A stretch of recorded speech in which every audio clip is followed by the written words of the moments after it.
Good morning Jain साहब, बताएं sir आज का gem stock. Yes, very good morning Anil ji. First of all welcome to Kunal ji, वापस से बहुत दिनों बाद आए और काफी बार बातचीत भी हुई और बहुत अच्छा लग रहा है उनको देख के आज। एंड उनके घर में भी सबकी तबीयत खराब थी और वो सब लोग अब वापस रिकवर होके, तो बहुत खराब समय जा रहा है, बहुत कठिन समय था, but yes everything is well when ends well. So अब मैं दूसरी बात ये कहूंगा कि जो आज स्टॉक वैलिएंट ऑर्गेनिक्स दिया था वो मेरा जेम स्टॉक था और उसका टारगेट भी अचीव हो गया था 5-6 दिन पहले ही, और जबरदस्त quality company. And thank you so much Anil ji for picking up for SIP, तो मेरा कॉन्फिडेंस और ज्यादा बढ़ गया।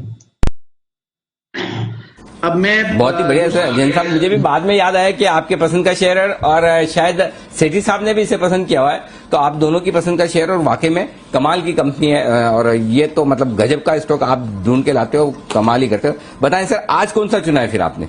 बिल्कुल एक सेक्टर है जो कि थोड़ा कम चल रहा है और वो है पेपर। तो मैंने वहीं से, क्योंकि मार्केट्स भी थोड़े आज टूटे हुए हैं और बहुत ज्यादा यूफोरिक हो रखा है, तो स्टॉक्स वैसे ही ढूंढना है जहां पे कम चाल आई हुई हो और जहां पे डाउनसाइड रिस्क कम हो। तो आंध्रा पेपर लिमिटेड, और ऐसा नहीं कि पेपर स्टॉक मैंने पहली बार दिया, मैंने शेषाशाही पेपर, फिर west coast paper, star paper, इसी पर्टिकुलर सेगमेंट में मैंने बहुत स्टॉक्स दिए हैं और सब ने टारगेट्स अपने ऑलमोस्ट अचीव किए हुए हैं। अब आंध्रा पेपर, क्योंकि मैंने शेषाशाही पेपर का रिजल्ट देखा, तो शेषाशाही पेपर का पिछले 2 क्वार्टर देखिए, लाजमी था कि जून सितंबर थोड़े हल्के आने थे, दिसंबर में थोड़ी थोड़ी रिकवरी आई, बट अब मार्च क्वार्टर शेषाशाही पेपर का अच्छा है, तो वैसा ही लगता है कि पेपर स्टॉक्स के रिजल्ट्स अच्छे आने चाहिए, क्वार्टरली रिजल्ट्स। तो उस तर्ज पे मैंने आंध्रा पेपर लिमिटेड, ये एक वेस्ट कोस्ट पेपर की ग्रुप कंपनी है, इसमें मेजॉरिटी स्टेक जो है वेस्ट कोस्ट पेपर की, और इसकी अगर हिस्ट्री देखें तो बहुत हाथ चेंजेस हुए हैं। मतलब अभी 2020 में इस कंपनी का नाम आंध्रा पेपर हुआ है, पहले ये इंटरनेशनल पेपर के नाम से जाना जाता था, क्योंकि 2019 में वेस्ट कोस्ट ने लिया, फिर उस एसके बांगुर ग्रुप की कंपनी है वेस्ट कोस्ट और one of the oldest and largest producers है। फिर उसके पहले 2011 में इंटरनेशनल पेपर ने $28 बिलियन वाली American pulp and paper company उन्होंने टेक ओवर किया था। सो ओवरऑल काफी इंटरेस्ट रहा इस कंपनी में और 1921 से कंपनी कार्यरत है। बट ओवरऑल मैं फंडामेंटल्स पे आ जाता हूँ, हिस्ट्री बहुत बड़ी है, 5, 7, 10 मिनट लग जाएंगे अनिल जी हिस्ट्री बताने में, बट मैं अब बाकी चीजें देख रहा था। फंडामेंटल्स तो मुझे बहुत ज्यादा इंप्रेस किए।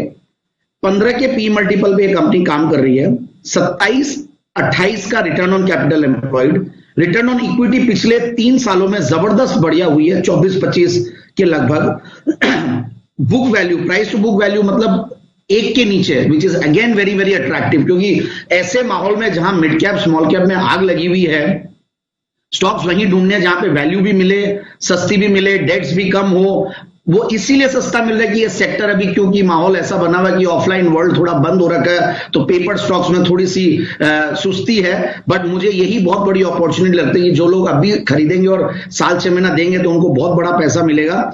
और 235 की बुक वैल्यू के सामने 230-35 के लगभग ये स्टॉक चल रहा है। अब रिजल्ट्स को अगर देखें, प्रॉफिट की कैगर को देखें, 59% का प्रॉफिट का कैगर पिछले 3 साल का, और पिछले 5 साल में 117% का कैगर, और 7 साल का भी 53। सो कंसिस्टेंटली कंपनी ग्रो की और जीरो डेट कंपनी है, विच इज अगेन वेरी इंपॉर्टेंट। और नेट प्रॉफिट मार्जिन भी अगर देखें तो बहुत बढ़िया 16-17% के नेट प्रॉफिट मार्जिन पे काम करी, एक जीरो डेट कंपनी।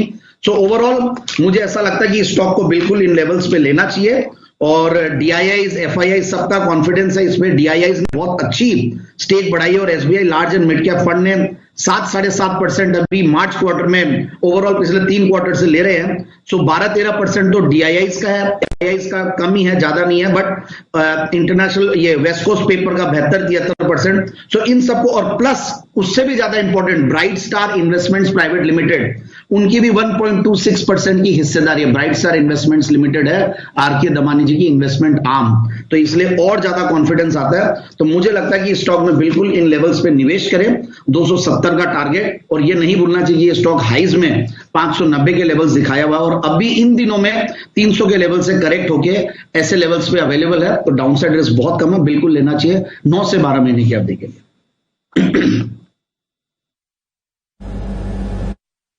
ओके, तो ये है आपके लिए 9 से 12 महीने के लिए आंध्रा पेपर में खरीदारी करने की राय। 270 का रखें आप टारगेट, यहां पर तेजी करके चले। ये है एक बेहतरीन स्टॉक जो आगे एक्शन होने की तैयारी